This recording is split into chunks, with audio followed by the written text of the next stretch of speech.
தமது வீடு மீதான தாக்குதலுக்கு கண்டனம் தெரிவித்த திமுக தலைவர் கருணாநிதி உள்ளிட்ட தலைவர்களுக்கு பழ கருப்பையா நன்றி தெரிவித்துள்ளார். எந்த அண்ணா திராவிட முன்னேற்ற கழகத்தை தவிர மற்றுமுள்ள அத்தனை கட்சிக்காரர்களும் என்னுடைய தாக்குதல் கலைஞர், அது ரொம்ப முக்கியமாக நம்முடைய கலைஞர் அவர்கள் இதற்காக கண்டன அறிக்கை வெளியிட்டார்கள். கலைஞர் அவர்களை பற்றி நான் பேசாத பேச்சுமில்லை, எழுதாத எழுத்துமில்லை. அந்த மெச்சூரிட்டி, அந்த முதிர்ச்சி கலைஞருக்கு தான் உண்டு என்று இப்பொழுது பேசிக் கொண்டிருக்கிறோம் சொன்னார்கள். நீங்கள் எழுதிய எழுத்துக்கு அவன் சரியாக வாங்கி கட்டிக்கொள்ள வேண்டியதுதான் என்றுதான் யாரும் நினைப்பார்களே தவிர, அதையெல்லாம் புறக்கணித்து விட்டு அவர் தாக்குதல் குறித்து கண்டனம் தெரிவித்தார் என்றால் அது ரொம்ப பெரிய செய்தி என்று நான் நினைத்தேன். தன்னந்தனியாக இருக்கிறோம் என்று.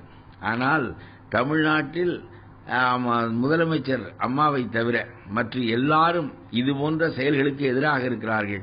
நாம் அஞ்ச வேண்டியதில்லை என்கின்ற எண்ணம் என்னுடைய நெஞ்சத்திற்கு மிகப்பெரிய ஊக்கத்தை ஏற்படுத்தியது. அவர்களுக்கு நான் என்னுடைய நெஞ்சார்ந்த நன்றியை தெரிவித்துக் கொள்கிறேன்.